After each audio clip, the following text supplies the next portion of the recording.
Bismillahirrahmanirrahim.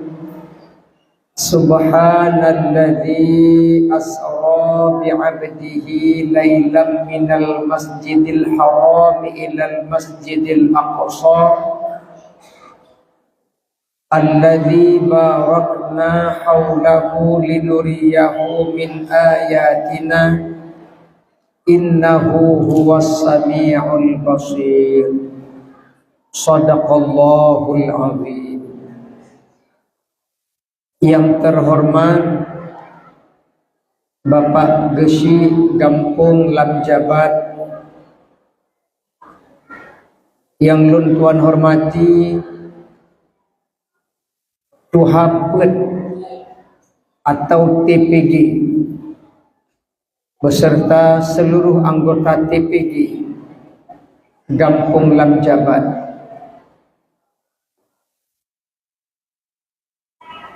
Yang mulia Ketua BKM Masjid Tengku Syekh Lamjabat, yang mulia Imam Syekh atau Imam Masjid Tengku Syekh Lamjabat, penghormatan kepada Ketua Remaja Masjid yang baru dilantik. BKM punya tujuan dan maksud mengapa diambil momen pelantikan tepat pada Isra Mi'raj. Saya yakin BKM bermaksud agar remaja masjid yang baru dilantik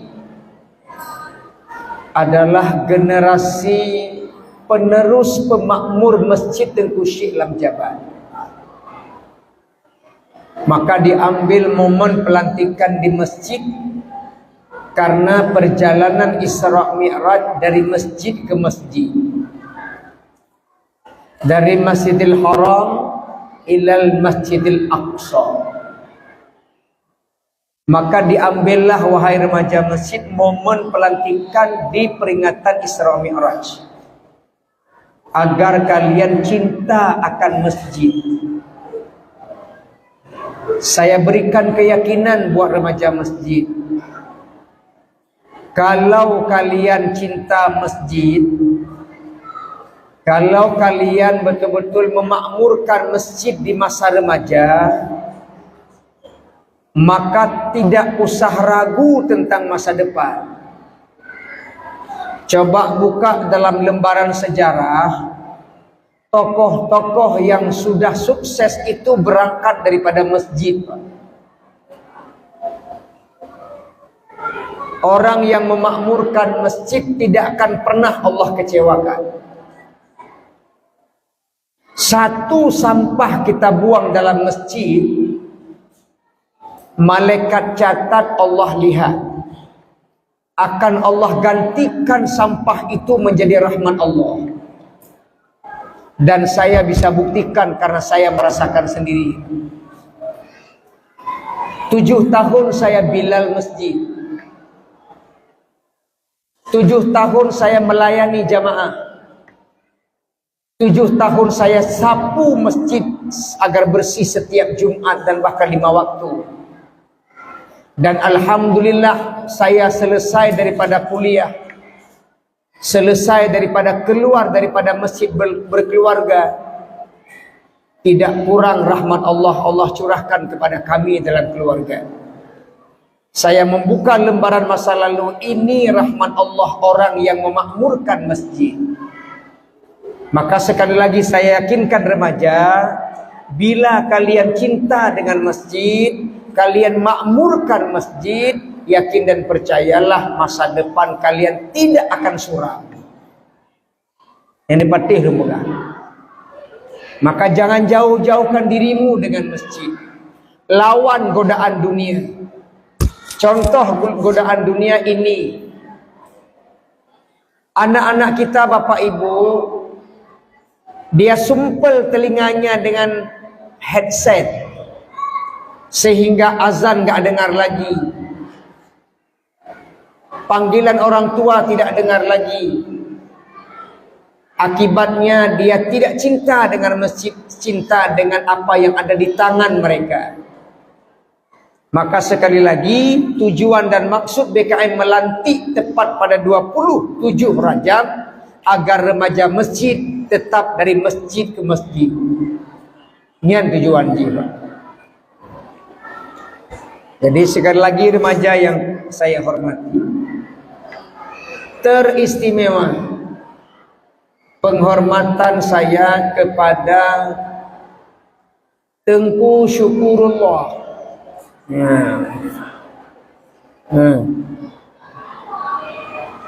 Ibu, pertanyaannya kenapa saya istimewakan beliau? Saya lihat di situ ketua panitia bolak-balik ke telefon lu. Pak Kecik pun tadi memberikan penghormatan istimewa kepada beliau. Dengar ya. Penghormatan istimewa kepada panitia. Sebab menjadi panitia itu tidak mudah. Terkadang nggak bisa tidur malam, mikirin bagaimana sukses acara. Di tempat lain pengalaman saya ceramah, malam hari H ceramah, panitianya ketua nggak hadir. Yang kerja agaknya tapi hari H nggak hadir. Akhirnya saya tanya sama Pak Kecik, Pak Kecik ketua panitianya mana? Kata Pak Kecik nggak bisa hadir Ustaz. Kenapa? Opname rumah sakit. Opname. Kenapa opname? Mikirin acara biar sukses, malam nggak bisa tidur, uromang.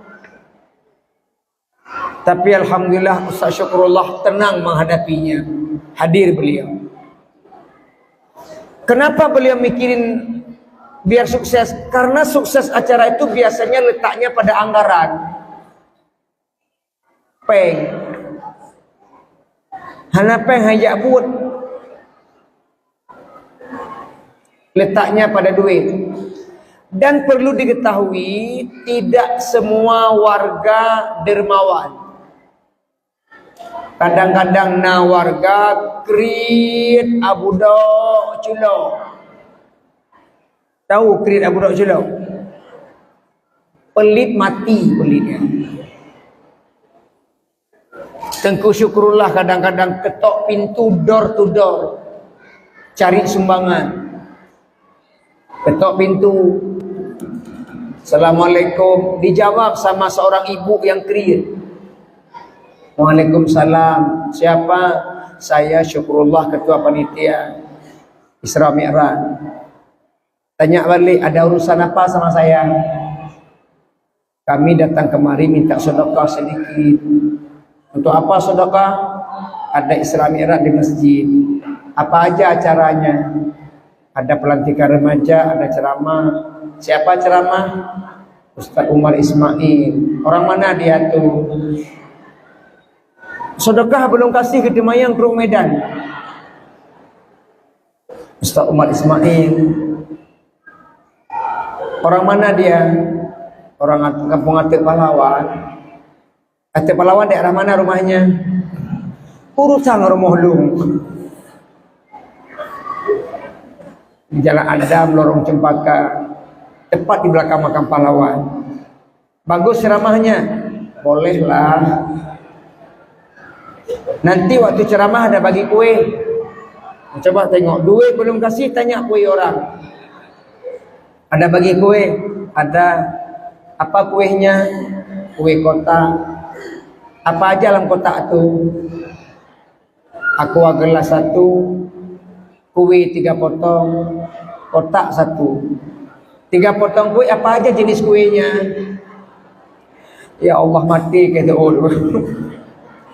Ada kanah 1, bolu 1, timpan 1. Dihitung terus, aqua gelas 1000, kue 3 potong 3000, kotak 1000. Berapa semuanya?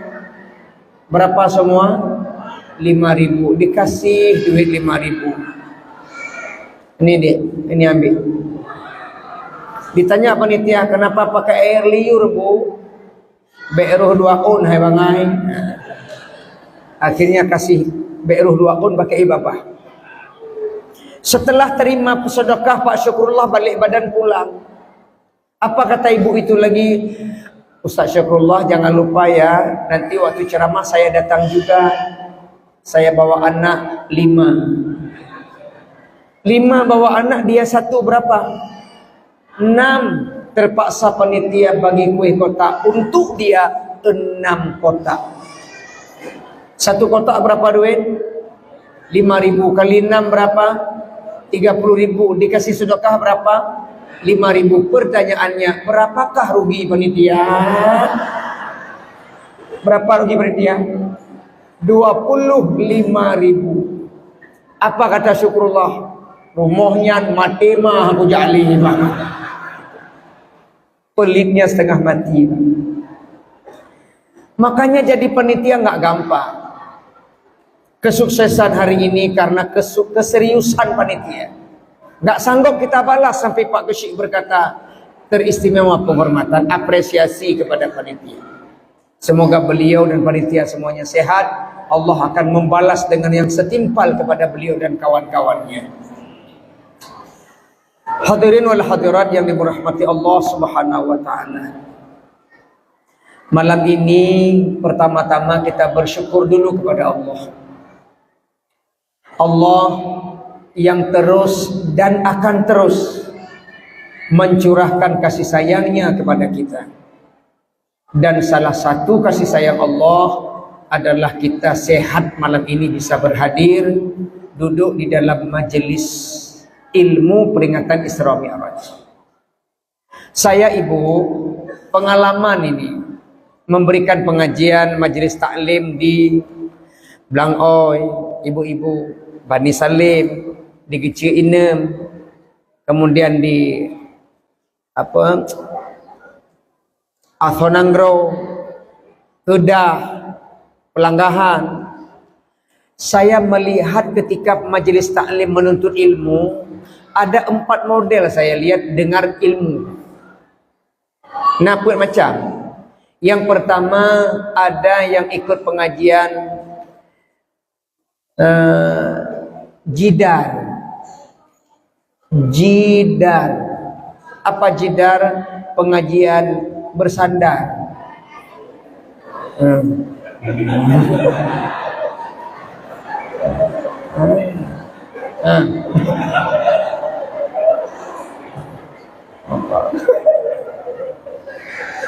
Bersandar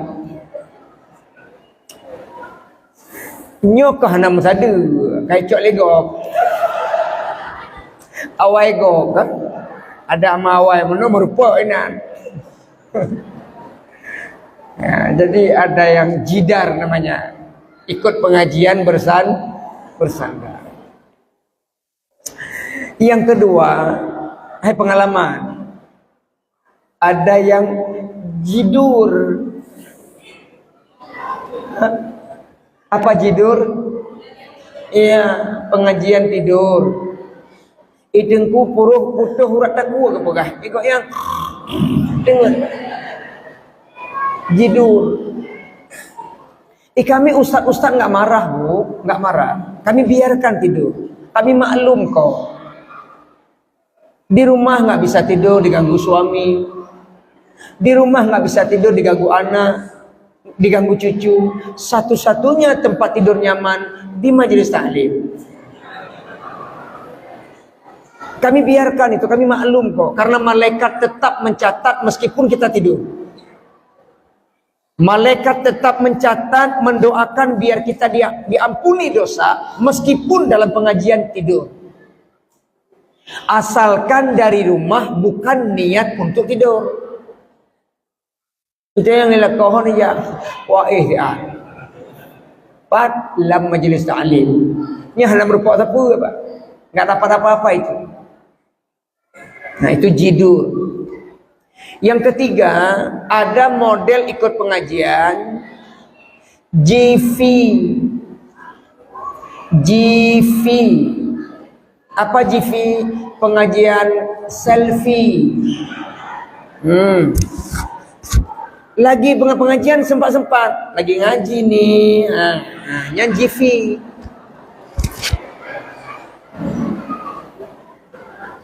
Gak konsen ikut pengajian, sibuk pegang HP, loro.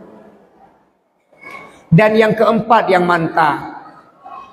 Yang keempat yang betul, apa? Jilis. Pengajian tulis. Setiap beliau datang ke pengajian bawa pulpen, bawa buku. Setiap ucapan penceramah, setiap ucapan guru kita dia tulis. Sampai di rumah sambil santai buka lagi. Sambil membayangkan gaya mulut ustaznya. Nah, itu yang bertahan yang tulis. Atau enggak tulis boleh juga, rekam. Nanti putar lagi, dengar lagi. Tapi ukala mesirah na ba pulpen ukala na. Sangak medum pada ukala. Enggak apa-apa, rekam juga boleh. Jadi alhamdulillah Allah memberikan rahmat kepada kita bisa hadir malam ini duduk niat i'tikaf mendengarkan sedikit tausiah Isra dan Mi'raj. Salawat dan salam kepada Nabi tercinta Nabi Muhammad sallallahu alaihi wasallam. Ibu, bapak, basahilah mulut kita dengan salawat. Sambil masak salawat. Sambil menggosok pakaian salawat. Daripada ucap yang lain, dibegat dalam salawat sambil menggosok. Sambil nyuci salawat. Ada di antara kita mungkin cuci baju di pinggir kali. Babineh kru. Sambil sikat. Enggak terasa capek. Ya Sayyidi Ya Rasulullah Ya man lahul ja'u indallah. Habis kru. Salawat habis, kain habis. Kemana?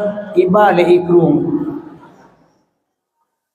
Apapun aktivitas kita banyak zikir. Apalagi yang namanya salawat kepada yang mulia Nabi Muhammad sallallahu alaihi wasallam. Syafaati li ahlil kabairi min ummati. Rasulullah bersabda, syafaatku li ahlil kabairi, buat pendosa-pendosa besar, untuk pendosa-pendosa besar, min ummati, dari umatku.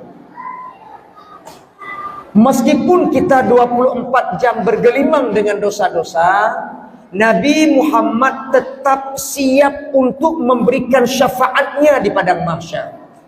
Padahal umatnya tiada hari tanpa dosa. Betapa luar biasanya Rasulullah cinta kepada kita. Kenapa kita malas bersolawat? Padahal Nabi siap memberikan syafaat meskipun kita banyak dosa.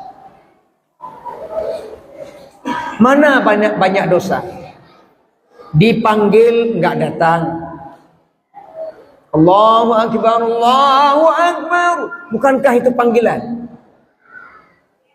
Dilarang kita buat. Kagak pegah hanya main judi, main judi cheat. Judi online. Diperintah enggak kita kerjakan. Dilarang kita buat, diperintah kita tinggalkan. Dipanggil enggak datang. Bukankah itu dosa? Alhamdulillah lam jabat Allah telah memberikan satu masjid yang cukup besar. Dan jujur saya katakan Pak, semalam di Baitur Rahim, ceramah semalam. Semalam saya di Baitur Rahim. Langsung Ustadz Tarnuman sebagai ketua PHBI, beliau mengatakan, Ustadz, ini habis maghrib kita langsung ceramah, nggak ada sholat sunnah. Sebab nanti takut pulang semua orang.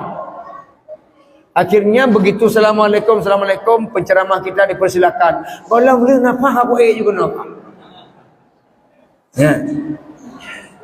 Ternyata di Masjid Baitur Rahim kita maklum. Karena semua pendatang, orang yang musafir.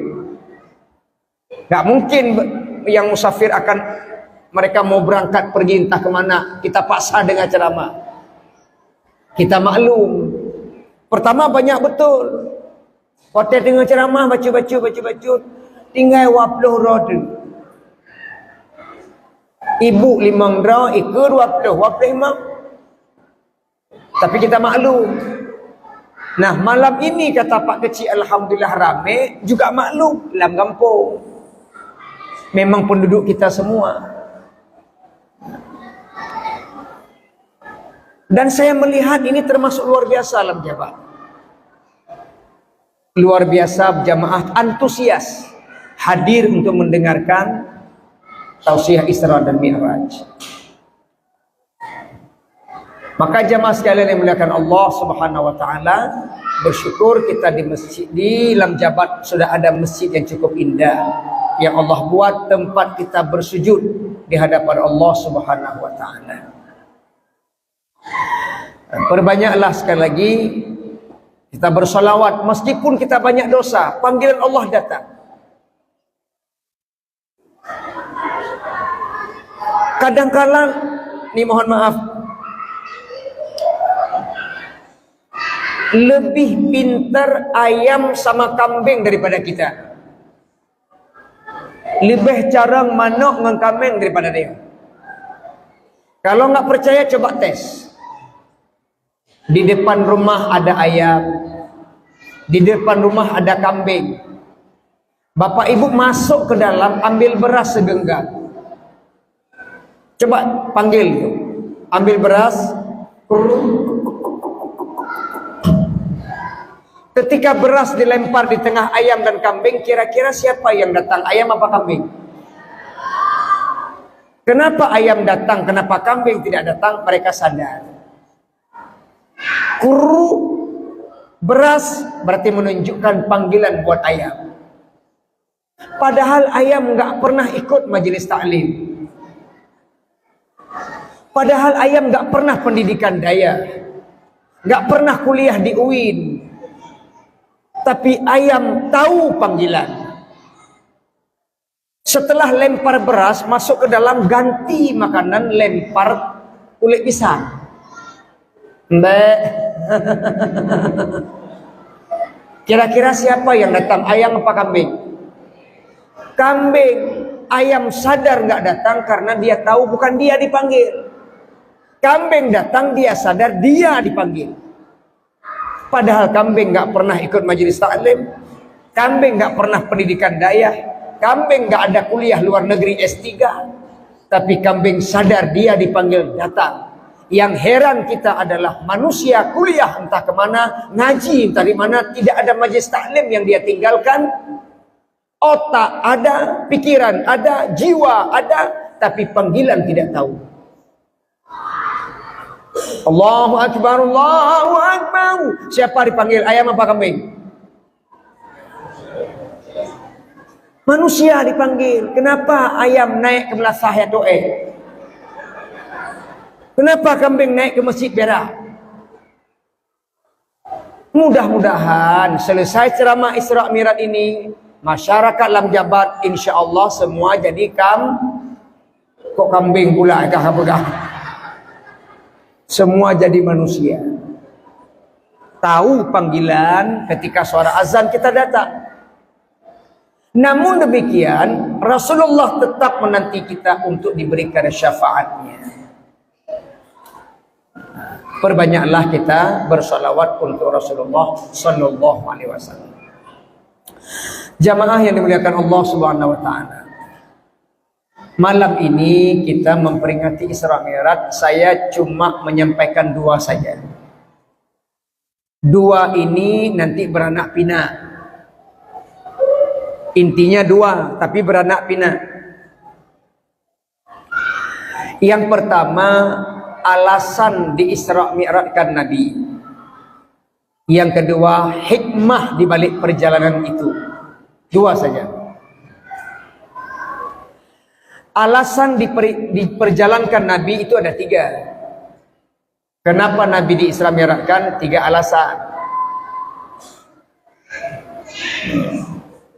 Dari tiga alasan itu nanti muncul hikmahnya buat kita. Alasan yang pertama, mengapa Nabi di Isra Mi'rajkan? Kita tahu bahwa sebelum Nabi di Isra Mi'rajkan, pada tahun itu sering kita dengar disebut dengan Amul Huzn, yaitu tahun kesedihan.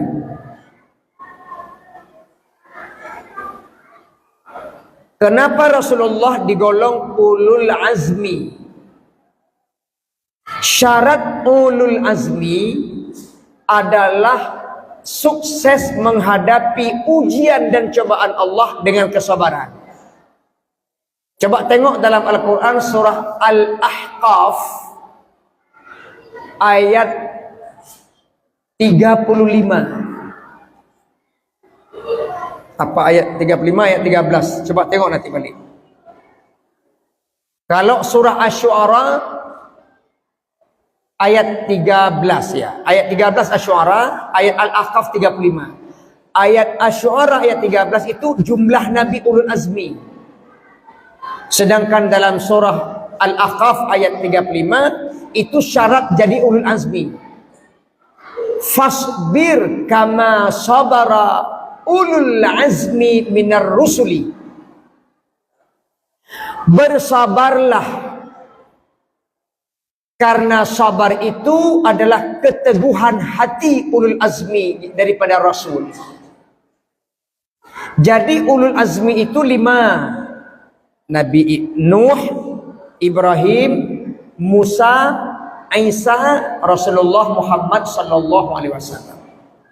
5 nabi ini diuji oleh Allah dengan ujian yang sangat berat dan mereka sabar, maka digelarlah ulul azmi. Kenapa Nabi Sulaiman tidak termasuk ulul azmi? Nabi Sulaiman enggak masuk. Jawabannya, Nabi Sulaiman tidak sabar seperti yang 5 ini. Nabi Sulaiman nabi yang bergelimang dengan harta. Harta Nabi Sulaiman daripada ayahnya Nabi Daud. Nabi Daud hartanya dari Raja Talut. Kenapa Raja Talut memberikan harta kepada Nabi Sulaiman? Karena permintaan Raja Talut, ya Sulaiman, bila kamu mampu membunuh Jalut yang zalim itu, setengah harta saya, setengah kerajaan saya ambil untukmu. Nabi Sulaiman seorang rasul, Nabi Daud seorang rasul mampu membunuh Jalut. Sehingga Talut menunaikan janjinya 50% congkah. Akhirnya Nabi Daud dapat setengah kerajaan Talut. Meninggal Talut, 100% kerajaan diambil oleh Nabi Sulaiman, Nabi Daud. Meninggal Nabi Daud diambil oleh Nabi Sulaiman. Itu asal mula harta kekayaan Sulaiman. Ditambah lagi dengan mukjizat, bisa menaklukkan jin, menaklukkan angin, menaklukkan malaikat, sehingga Nabi Sulaiman besar mukjizatnya, tambah lagi kekayaannya. Ketika Nabi Sulaiman meninggal anaknya, ujian, cobaan.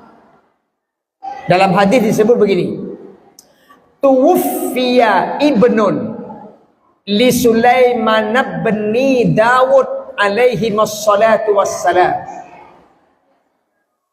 Tuwfiya ibnun, ketika wafat putra Nabi Sulaiman, seorang anak laki-laki Nabi Sulaiman. Anak Nabi Sulaiman kan anak orang kaya, Pak. Anak orang kaya itu pakaiannya lengkap. Makanya anak Nabi Sulaiman itu masih bayi meninggal. Ganteng, putih, bersih, tembem. Tembem, berarti tembem. Miang lagi rupi. Sekali senyum anak bayi Nabi Sulaiman walaupun tidak ada gigi, sekali senyum manis. Beda senyuman kakek yang ada gigi. Beda.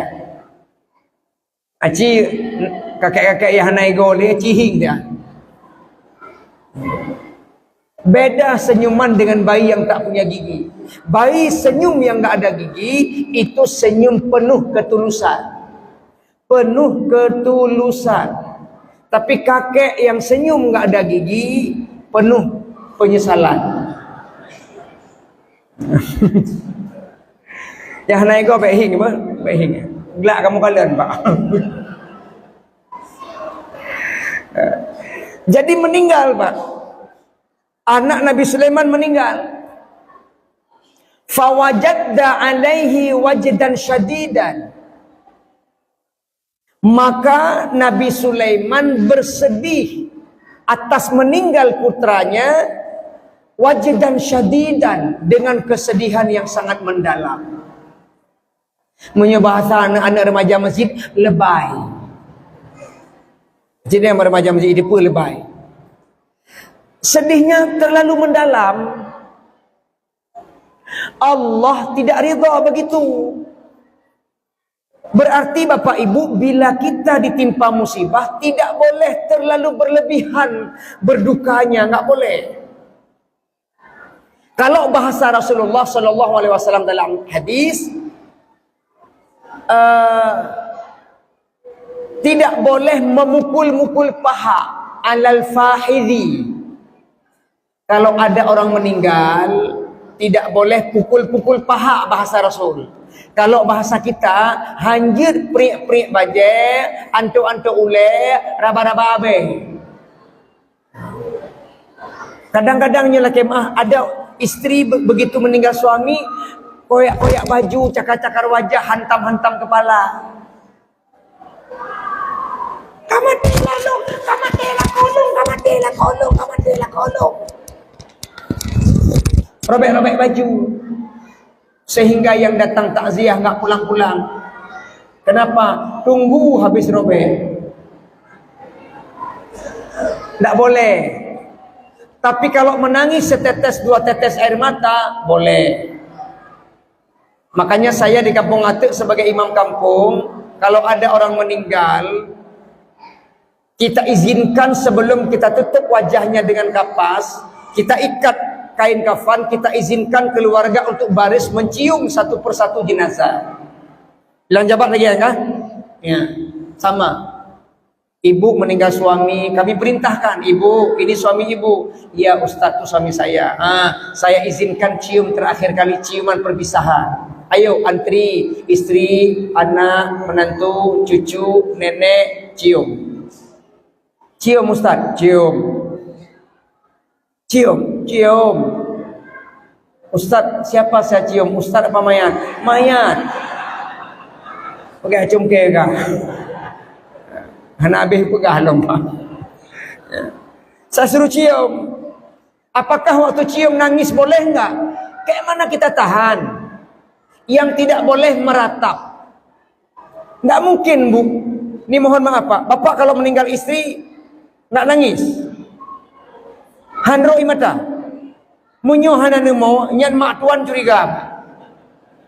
Kalau bapak meninggal istri enggak nangis, mertua pasti curiga. Kata mertua, hana kamu mau.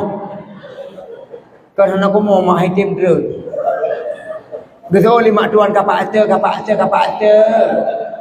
Kebetulan mak tuan awak sibreng. Kapak ate.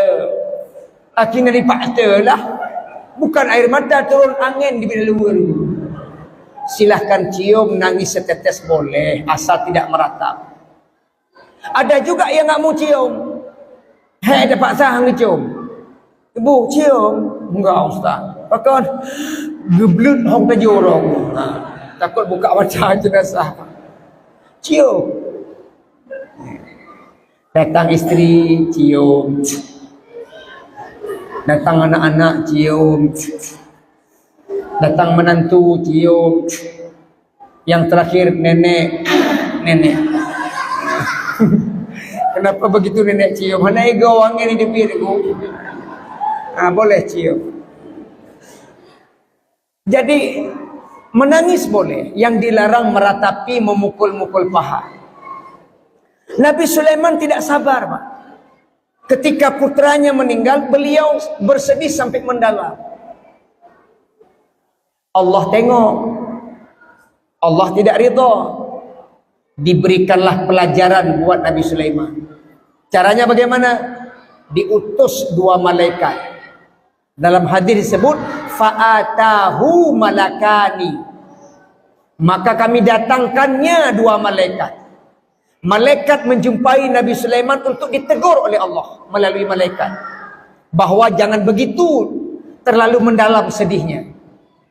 Malaikat ini menyerupai manusia, manusia yang sedang berkelahi, bertengkar, mencari keadilan pada Nabi Sulaiman.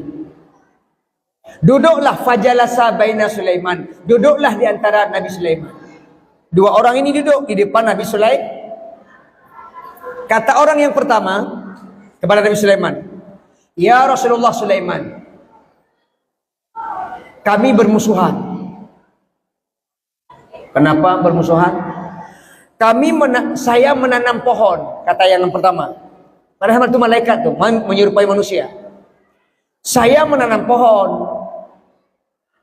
udah berbuah, mau panen, tiba-tiba tanaman saya dicabut sama dia. Saya capek-capek tanam, kenapa dia cabut? Dicabut, dilempar kiri, dilempar kanan. Saya nggak rela, Sulaiman, saya tuntut keadilan.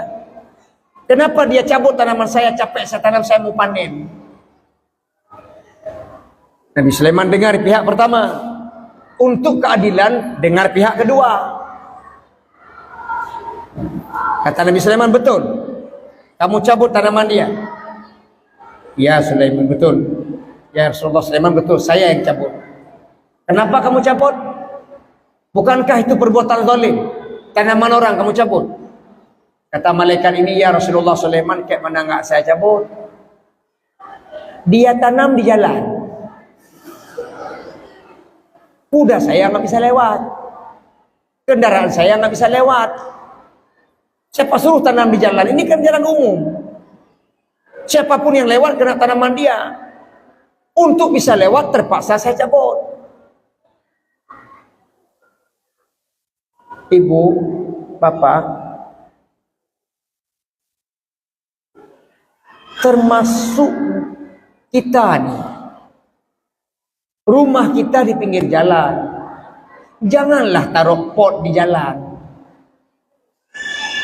Ini kadang-kadang pot bak jalan dah pedu. Motogop lewat kenang bungong tanyo tepeh motogop tergores.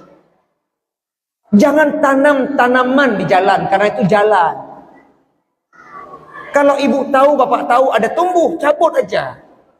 Bek tanam jalan tepeh gop. Yang lu pegang tanyo yang cerita tempat lain. Yang lu pegang monopol berjalan dan nama jalannya kampung lain. Cerita kampung lah. Cerita kampung lain. Kejadian ji, yang menang motor roda. Cerita kampung lah. Kejadian. Kayak mana nggak saya cabut ya Rasulullah Sulaiman? Dia tanam di jalan. Kata Nabi Sulaiman, betul kamu tanam di jalan? Betul ya Rasulullah Sulaiman. Kenapa kamu tanam di jalan? Dicabut kamu jangan marah karena itu jalan. Orang lewat, nggak usah bersedih kamu.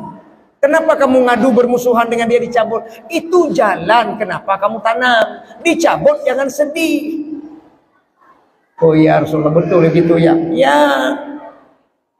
Diam, Bu.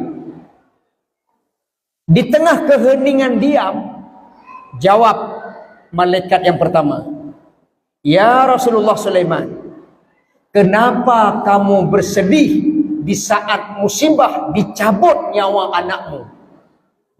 Bukankah itu sudah jalan? Paham ibu? Paham bapak? Ya Rasulullah Sulaiman, kenapa kamu bersedih terlalu mendalam atas musibah anakmu dicabut nyawa? Bukankah itu sudah jalan? Kata Nabi Sulaiman, awak kah soleh? Ya. So awak kah leh?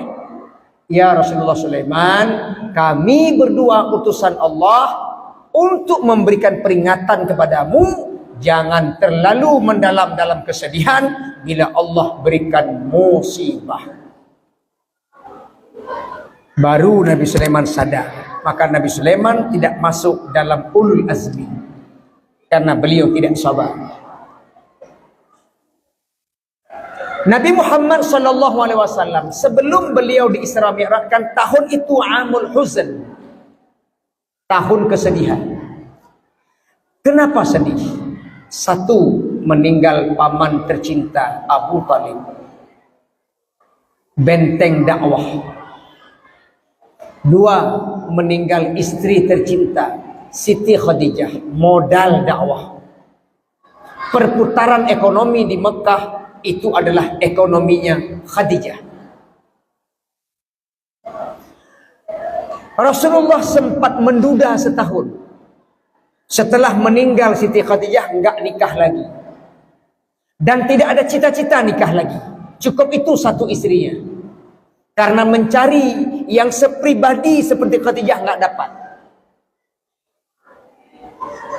Kenapa nikah lagi, Pak?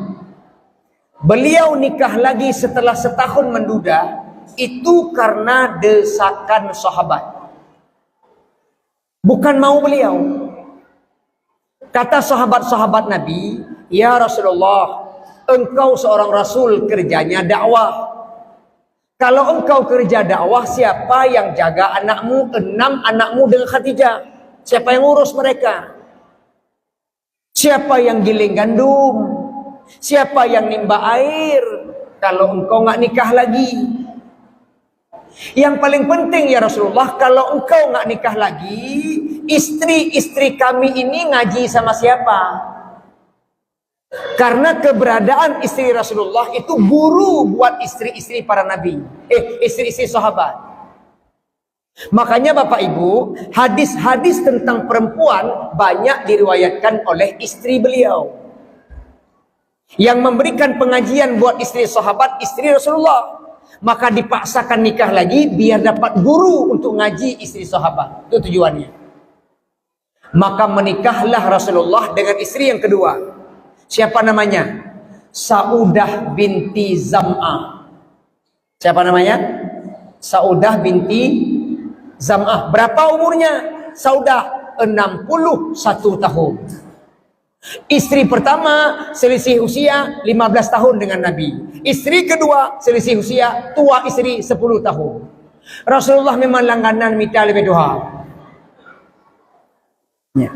Jadi kalau beliau nafsu, nggak mungkin cari yang kayak gini. Pasti cari yang seperti Syahrini. Matang muda, putih, licin. Kalau nafsu.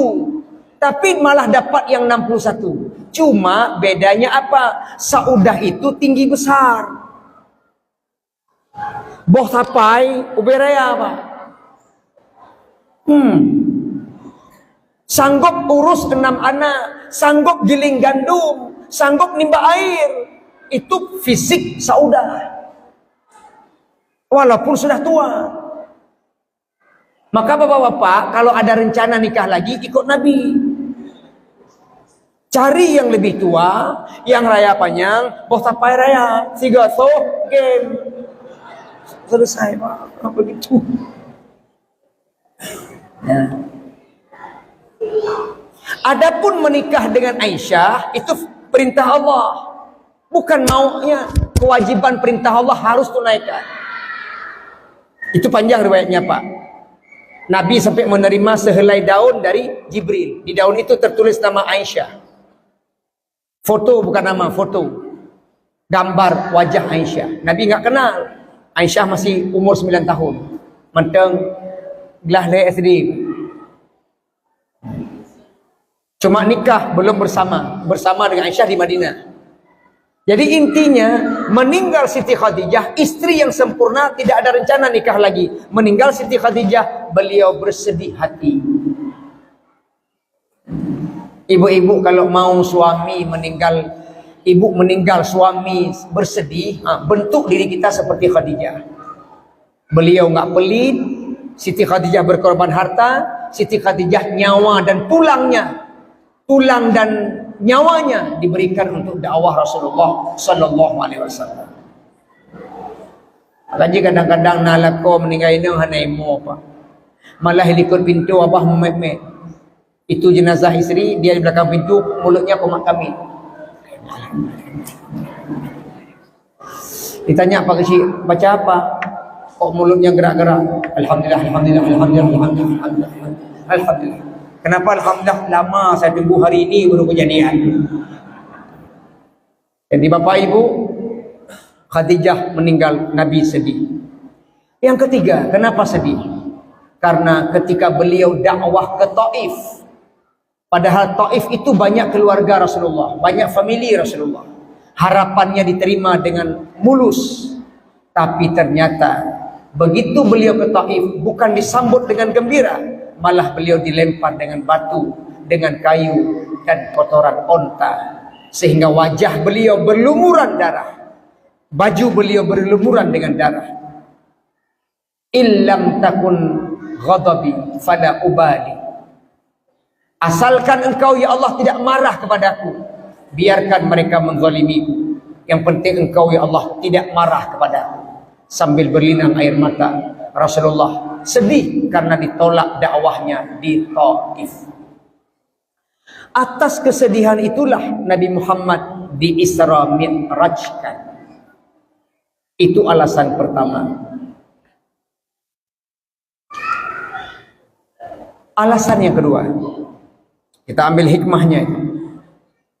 Alasan yang kedua kenapa Nabi di Isra Mi'rajkan. Bapak Ibu, kita berapa sampai jam berapa ini? Pak Syukurullah sampai bawah dulu. Hah? Oh, hah? Sampai selesai ya? Iroda duduk kayak kudang masalahnya Pak. Ini kan kalau ada baju hapam lah wah. Napam ni gua. Ada baju hapam lah.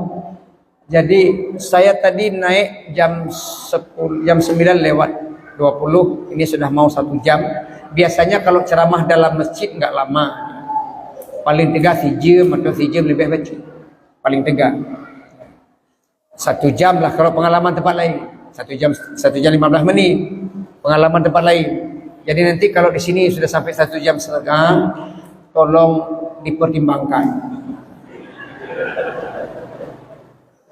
Maksud saya minta maaf Pak, jangan ketawa dulu Pak. Baik.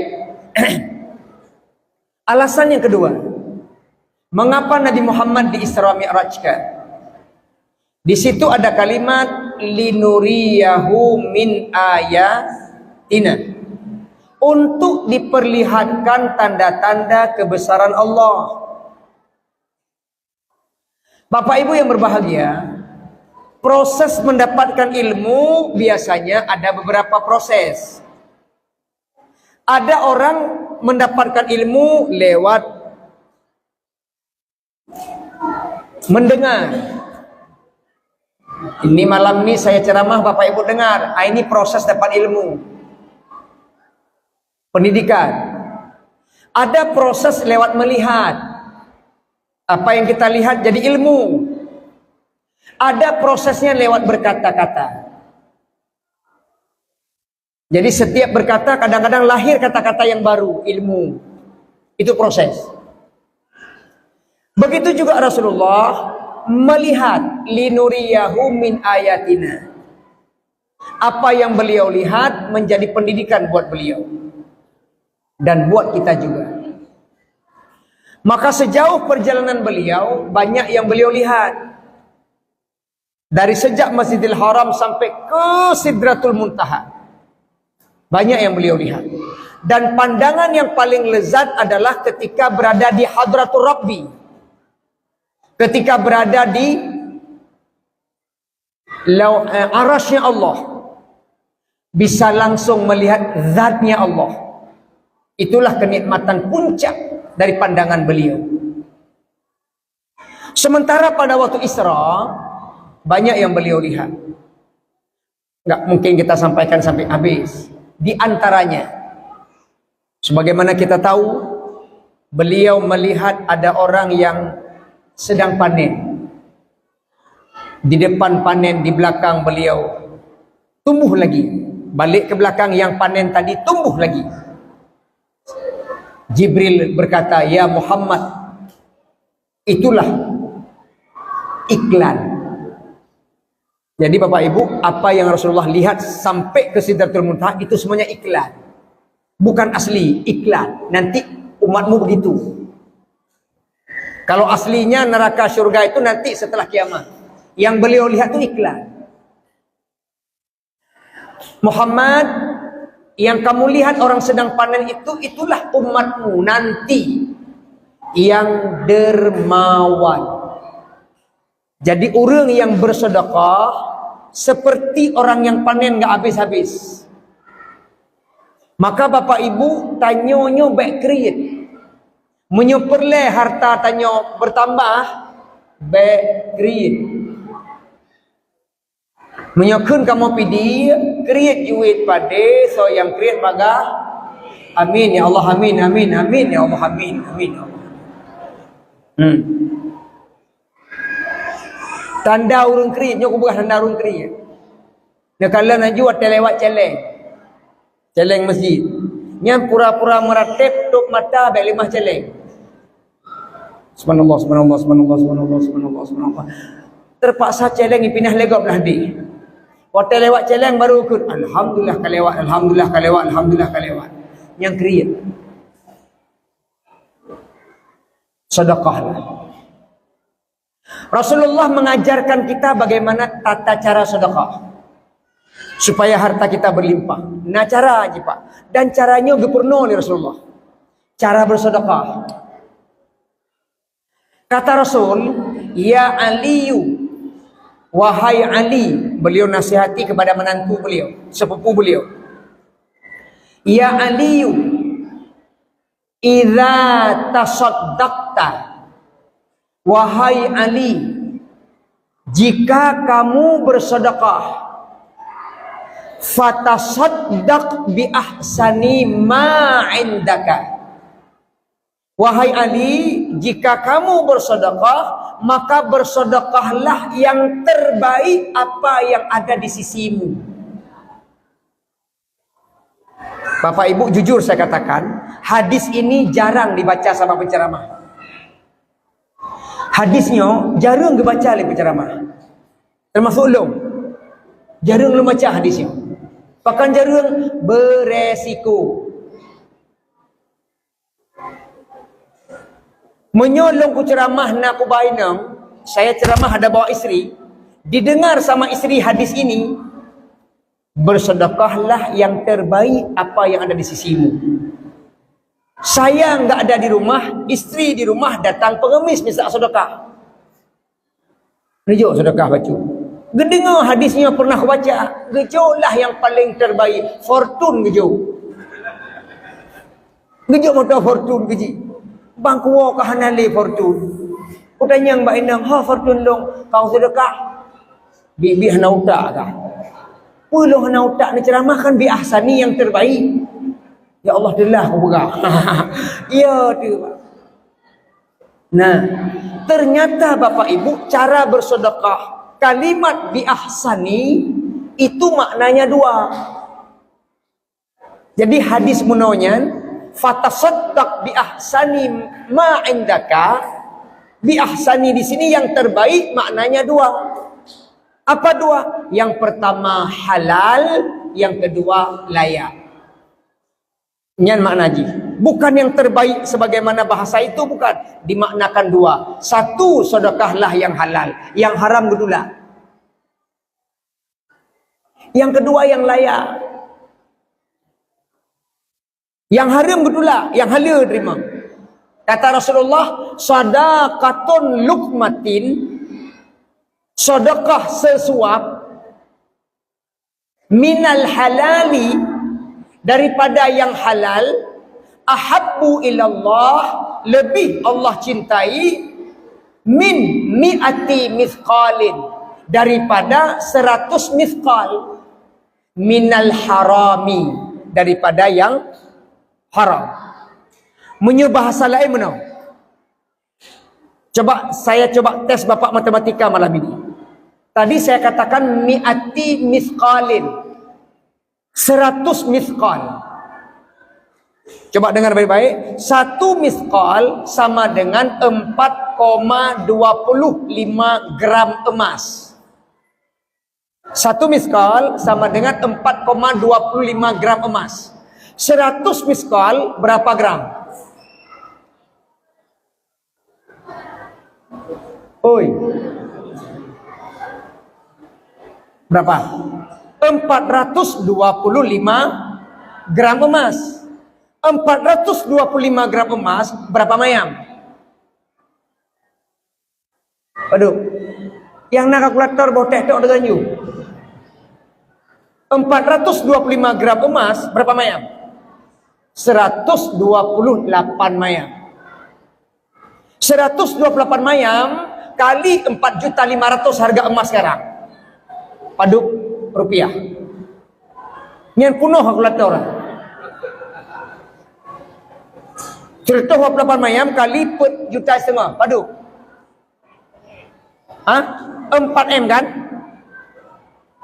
Saya ulang. Bersedekah 1.000 rupiah halal lebih Allah cintai daripada 4 miliar haram.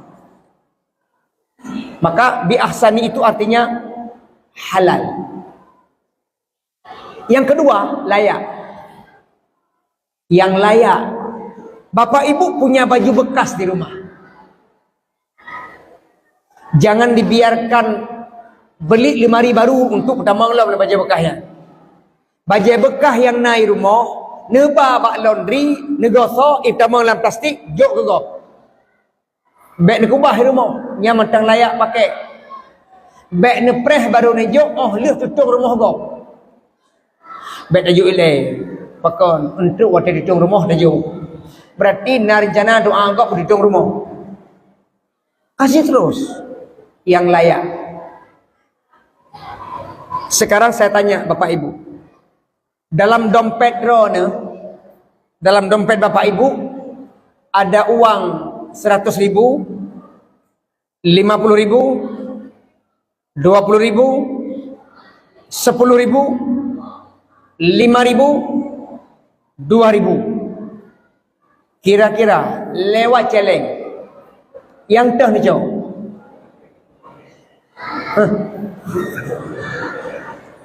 Sirtoh 50, 20, 10, 5, 2.000 lewat celeng nutut dompet yang teh ni jauh. 2.000 kan? Sirtoh apa teh roh? Apa teh? Nelok habis yang Pak Edu atau dalam dompet Bapak Ibu ada uang 2.100 lembar. 99 lembar itu masih baru tegang-tegang uangnya.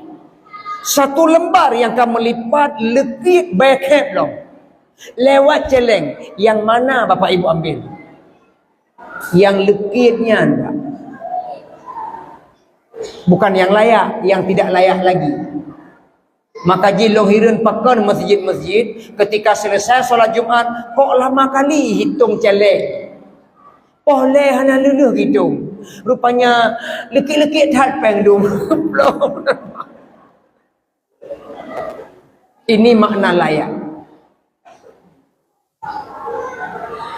Kemudian ibu, bapak, bersedekahlah lagi hidup, jangan tunggu mati. Bersedekah lagi hidup lebih Allah cintai daripada bersedekah setelah mati. Sadaqatun tuqaddimuha qabla mautika ahabbu ilallahi mi'ati mithqalin yatasaddaquna biha ba'da mautika.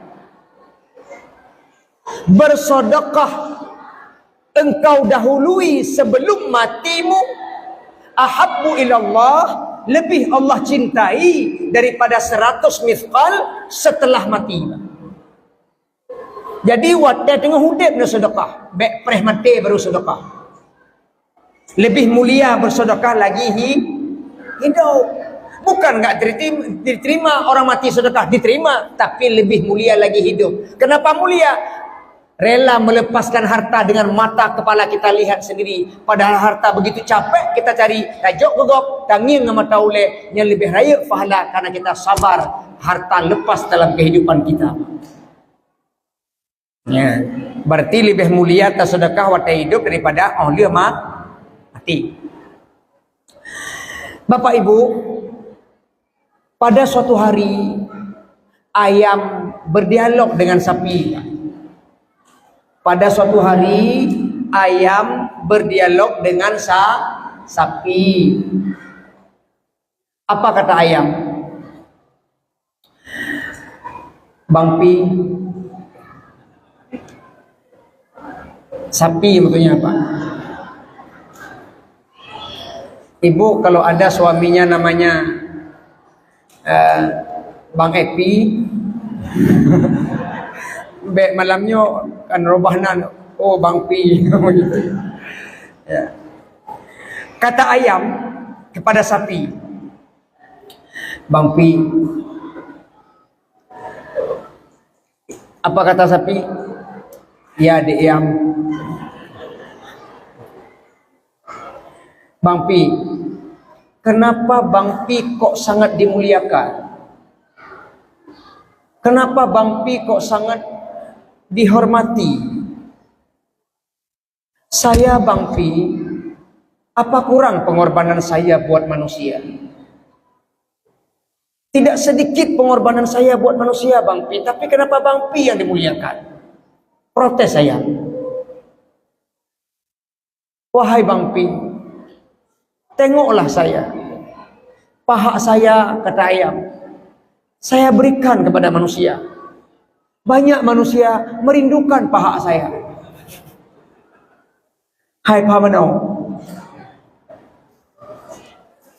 dada saya dicari orang. Coba tengok tuh di KFC yang dipesan dada. Apa kurang pengorbanan saya? Tulang rusuk saya kriuk-kriuk katanya, crispy, saya berikan kepada dia. Sampai ceker pun, padahal aku garu-garu sampai ini galak siapa? Kata ayam, tiba aku garu-garu tapi minta ceker lung. Padahal lau kelong mendum. Bulu saya, wahai Bang Pi, jadi kemonceng.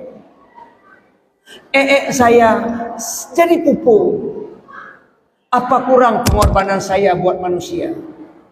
Tapi yang mulia tetap engkau, wahai Bang Pi. Apa kata sapi? Wahai Dek Yam, kenapa saya lebih mulia daripada engkau?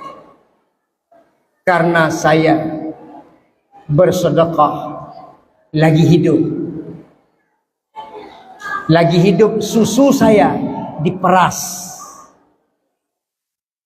Susu yang kita minum itu diperas lagi hidup sapi. Icok susu lagi hidup.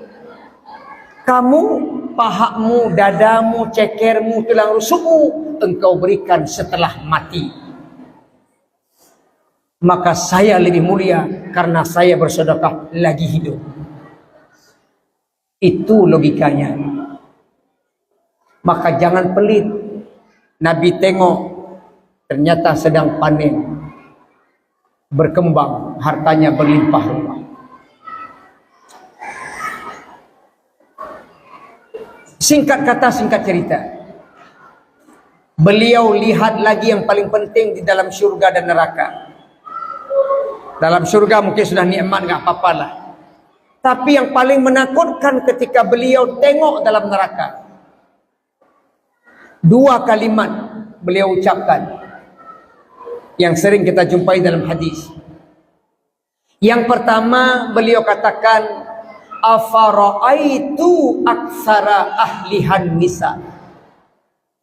Ketika Nabi singgah dalam neraka, Bu, kata beliau, aku melihat penduduk neraka yang paling banyak adalah kaum An-Nisa. An-Nisa kaum perempuan. Tapi ibu jangan berkecil hati. Hadis ini bukan berlaku zaman sekarang, nanti 50 tahun yang akan datang. Jadi nanti kalau saya bilang perempuan yang hadir ini marah ibu-ibu. Berpegah pada syukurullahnya dengku mari belenung dah. Kamu he dengan ceramah kepegah kamu ada neraka menu. Maka je kepegah menu urinang 50 tahun ke apa.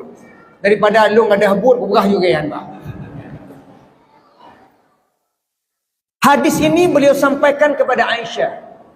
Ya Humairah, fara'aitu aksara ahlihan nisa. Saya melihat perempuan paling banyak dalam neraka. Lalu Aisyah bertanya, kenapa Rasulullah, apa alasannya Rasulullah katakan bahwa perempuan banyak dalam neraka? Jawab Nabi, karena dosa-dosa mereka. Apa dosa mereka ya Rasulullah? Apa dosa perempuan sehingga banyak dalam neraka? Nabi jawab, 2. Pertama, wahai Humairah, banyak perempuan yang buka aurat. Penyebab masuk neraka karena dia tidak menghargai auratnya sendiri. Dia buka aurat. Makanya saya katakan bukan perempuan sekarang, mungkin yang akan datang. Tetapi sudah ada sekarang di HP, Pak. Orang sekarang malah bangga bisa memamerkan aurat sampai mendalam kepada media. Makanya banyak situs-situs yang dibuka oleh anak-anak kita yang memamerkan aurat. Tajuk HP ba'ana malam hanai lam kama mereka menikmati dunia maya. Yang dia tengok adalah syahwat. Yang dia tengok adalah aurat-aurat perempuan. Yang gratis memamerkan dengan HP ini. Dan itu sudah tiba masanya perempuan penghuni neraka karena pamer aurat. Yang kedua, wahai Humairah, kenapa perempuan banyak masuk neraka? Karena banyak perempuan yang durhaka kepada suaminya. Cuma 2 jawaban, Pak. Buka aurat dan durhaka. Tentu suami yang soleh, bukan suami yang durhaka juga. Suami sudah soleh, istri durhaka, penghuni neraka. Tapi kalau suaminya sabu-sabu, mabuk, minuman keras, judi online, gaduh tanpa, penghana hijau, nafkah nggak dikasih lahir batin. Apakah istri yang durhaka seperti itu? Memang ada uragam ya. Ayah kau nggak sholat, nggak usah atur saya, surgamu di bawah telapak kaki saya. Abang kenapa mabuk? Nggak, jangan protes saya. Kamu jangan macam-macam, durhaka nanti. Saya mabuk nggak masalah, kamu yang durhaka. Surgamu, kemahlah urinang kan? Ya tentu suami yang soleh. Ibu jangan durhaka, penghuni neraka. Jadi bapak ibu, afara'aitu aksara ahlihan nisa. Yang kedua kata Rasulullah, afara'aitu aksara ahlihal fuqara. Yang kedua kata Nabi, afara'aitu, aku melihat aksaru ahlihan nisa. Paling banyak, ahlihal fuqara. Yang paling banyak penduduk neraka adalah mereka yang fakir, orang-orang miskin. Penduduk neraka yang paling banyak orang fakir atau miskin. Coba dengar baik-baik, penduduk neraka yang paling banyak orang miskin. Pak Kecik, Paduk Dro yang merupakan BLT PKH dalam jabat. Paduk kakak apa? Nanti ingat ada Pak Kecik? 2 kakak cuma. 20 kakak yang merupakan PKH dan BLT. Yang kemudian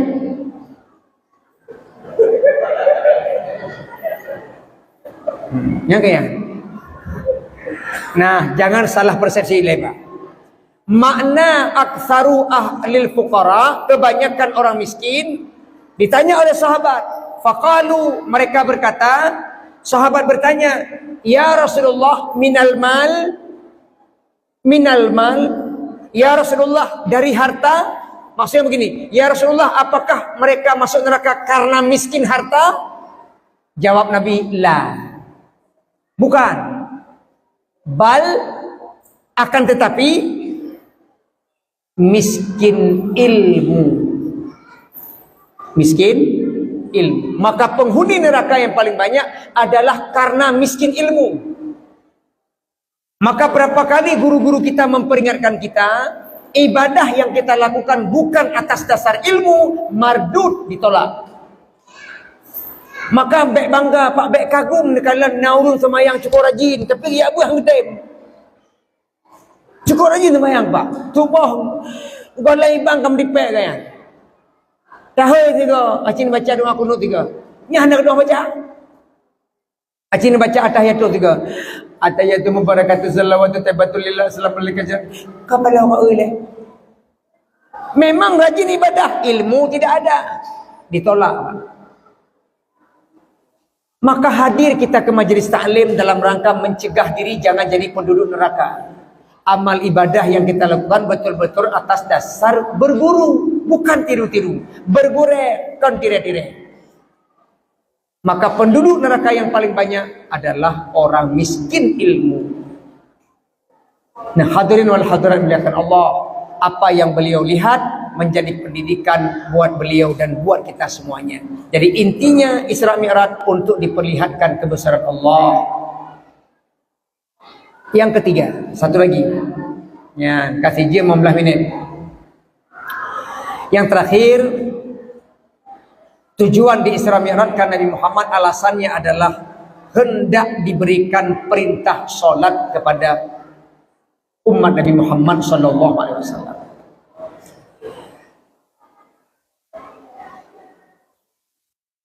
Ibu-ibu sekalian, bapak yang berbahagia, berkat Nabi Musa mengusulkan kepada Nabi Muhammad dari 50 kali sehari semalam jadi 5. Itu yang usul siapa? Nabi Musa. Pertanyaan saya, apakah Nabi Musa pada saat itu sudah mati apa hidup? Ini pertanyaan ini, Pak. Pada saat Nabi Musa mengusulkan solat enggak boleh 50 waktu, Muhammad minta kurang, sehingga Nabi penuhi untuk minta kurang kepada Allah, jadi 5 waktu yang usulkan Nabi Musa. Pertanyaan saya, Nabi Musa saat itu masih hidup apa sudah meninggal? Sudah meninggal. Berarti solat yang kita kerjakan hari ini 5 kali sehari semalam berkat usulan orang meninggal. Nya yang kudu pegang.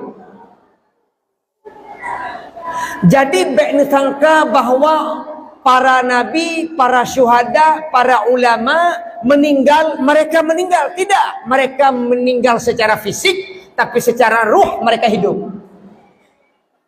Maka dalam Al-Quran dikatakan Allah, wala taqulu liman yuqtalu fi sabilillahi amwat bal ahya. Kata Allah, janganlah kamu mengatakan bahwa orang-orang yang meninggal di jalan Allah mereka meninggal. Jangan kamu katakan mereka orang-orang yang berjuang di jalan Allah meninggal. Jangan. La bal, akan tetapi ahya, hidup. Nabi Musa mengusulkan solat 5 waktu, beliau secara fisik sudah mati, tapi beliau hidup. Jadi sembahyang yang katanya puput adalah yang usulkan urang mati. Maka urang mati dia getulung urang udik. Yang dalil lagi. Urang mati dia getulung urang ud. Maka pakan tanya tajak ziarah Rasulullah, tajak uradah, tapi salun. Bapak umrah, bapak haji itu diizinkan sekarang ini menuju ke Raudhah tidak boleh sembarangan. Harus pakai tasreh. Apa itu tasreh? izin, surah izin. Jadi nok ka dibuka link. Ni buka link ni pertama nan ro ni. Toto yang rencana kena jak Raudah, masuk ke Raudah. Waktu ni tamang bak Raudah, ni lewati kuburan Rasulullah, Nabi salam. Assalamualaikum ya Rasulullah. Assalamualaikum ya Nabi Allah. Assalamualaikum ya Safwat Allah. Assalamualaikum ya Habibullah. Nabi salam. Nabi walaupun secara fisik beliau telah meninggal, tapi beliau hidup menjawab salam kita. Urangnya kadi bilang kemudahan Pak di Madinah. Menyohan jadi tamang Raudah, dia nejak ralikot dibuka jalan ralikot kuburan Nabi. Waktu nejak ralikot kuburan Nabi, inah hanya temayang. Cuma Nabi salam mentang lagi lungkah menu. Assalamualaikum ya Rasulullah. Nabi melihat siapa wajah yang ziarah kepada beliau. Meskipun beliau sudah meninggal, tapi hidup. Allah keberah menang. Wala taqulu liman yuqtalu fi sabilillah amwat bal ahya. Nabi Musa menang. Maka orang yang mati pun kepingat temayang.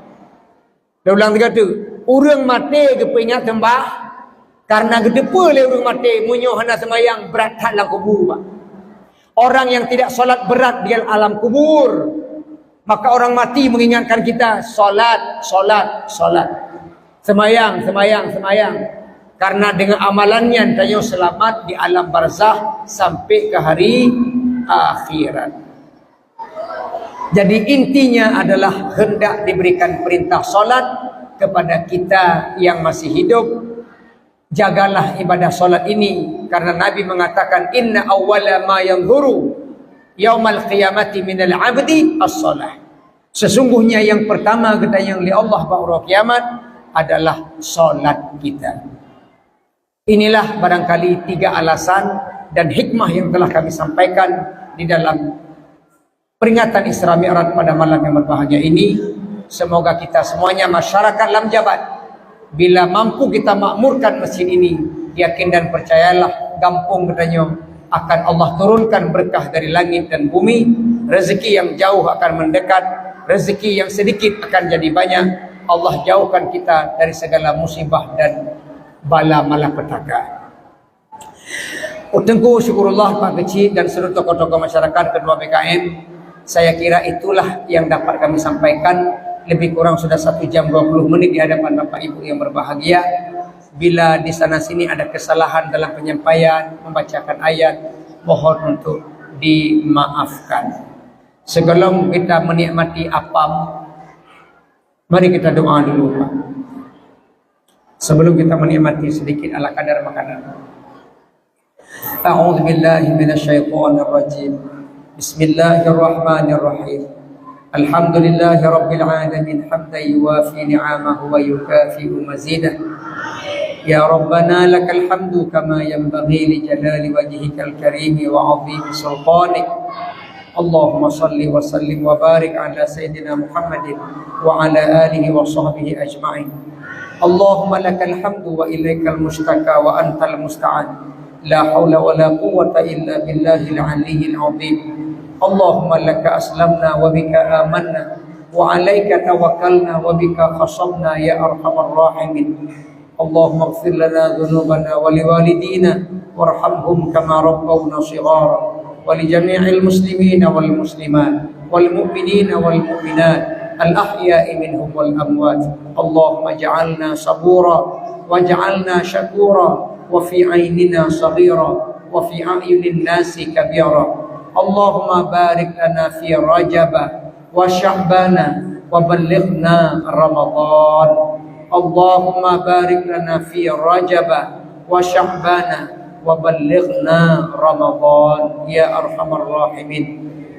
Allahumma rabbana zalamna anfusana wa illam taghfir lana wa tarhamna lanakunanna minal khasirin. Rabbana hab lana min azwajina wa dhurriyyatina qurrata a'yun waj'alna lil muttaqina imama.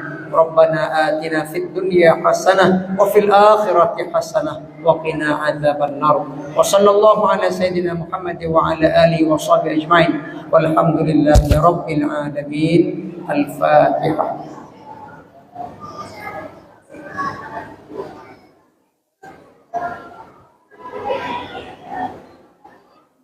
Terima kasih.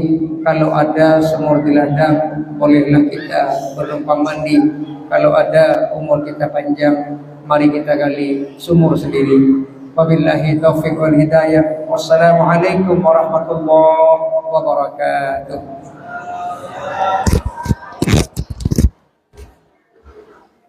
Alhamdulillah.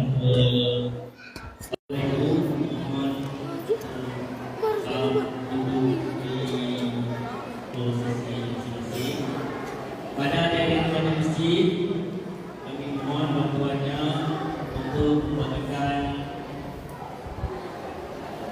makanan yang sudah disediakan kepada Bapak Ibu. Mohon bersabar duduk di tempatnya, tidak boleh berdiri, supaya pembagian makanan menjadi lebih teratur.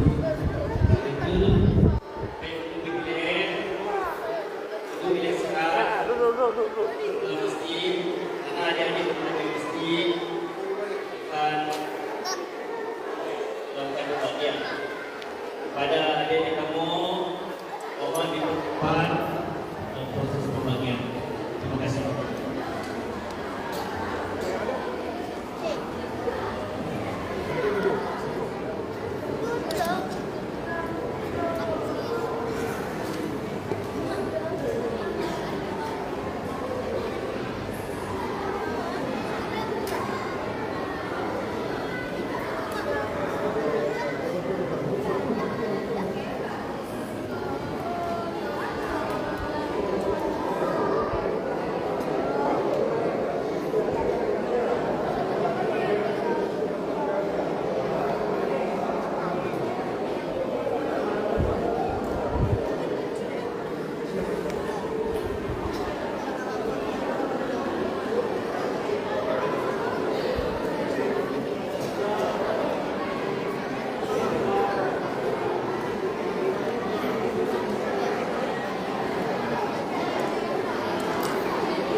Duduk ah, duduk ah.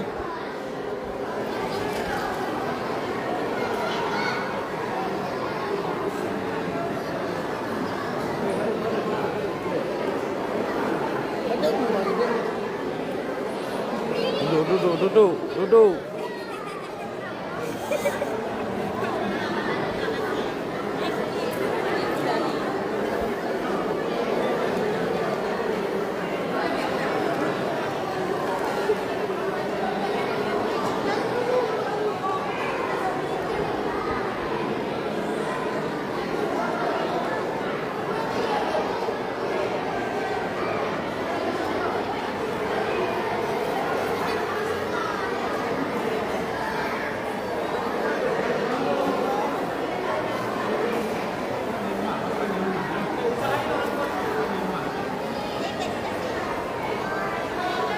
Duduk oi.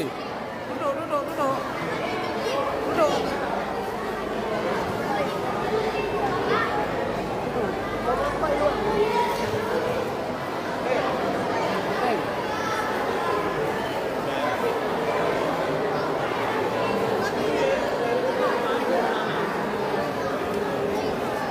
Dari sini.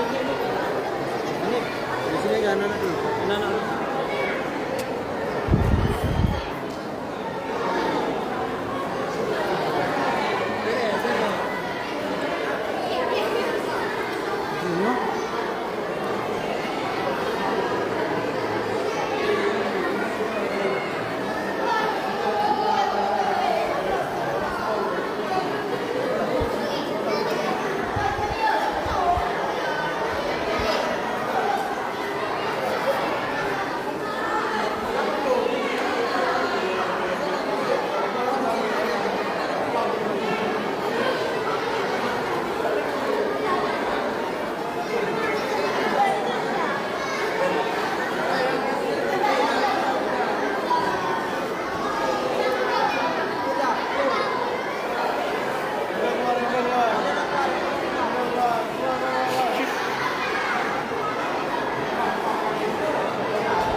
boh je. Puat boh, kira je puat boh.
Hai, biar Ikatan Remaja Masjid Lam Jabat dan Suci Lam Jabat.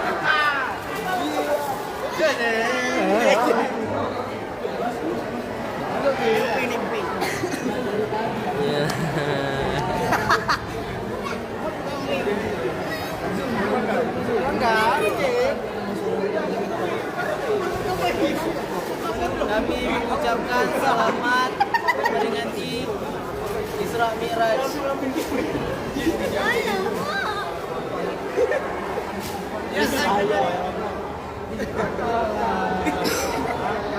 Dah. Semua. Dan tutup lagi.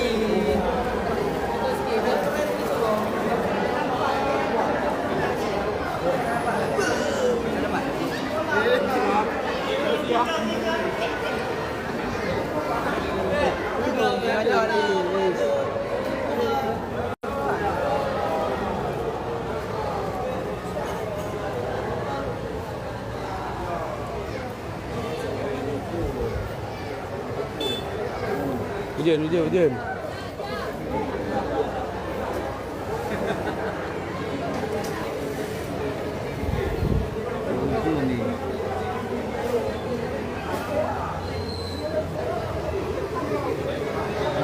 Acara memperingati Isra Mi'raj KGB Rahman.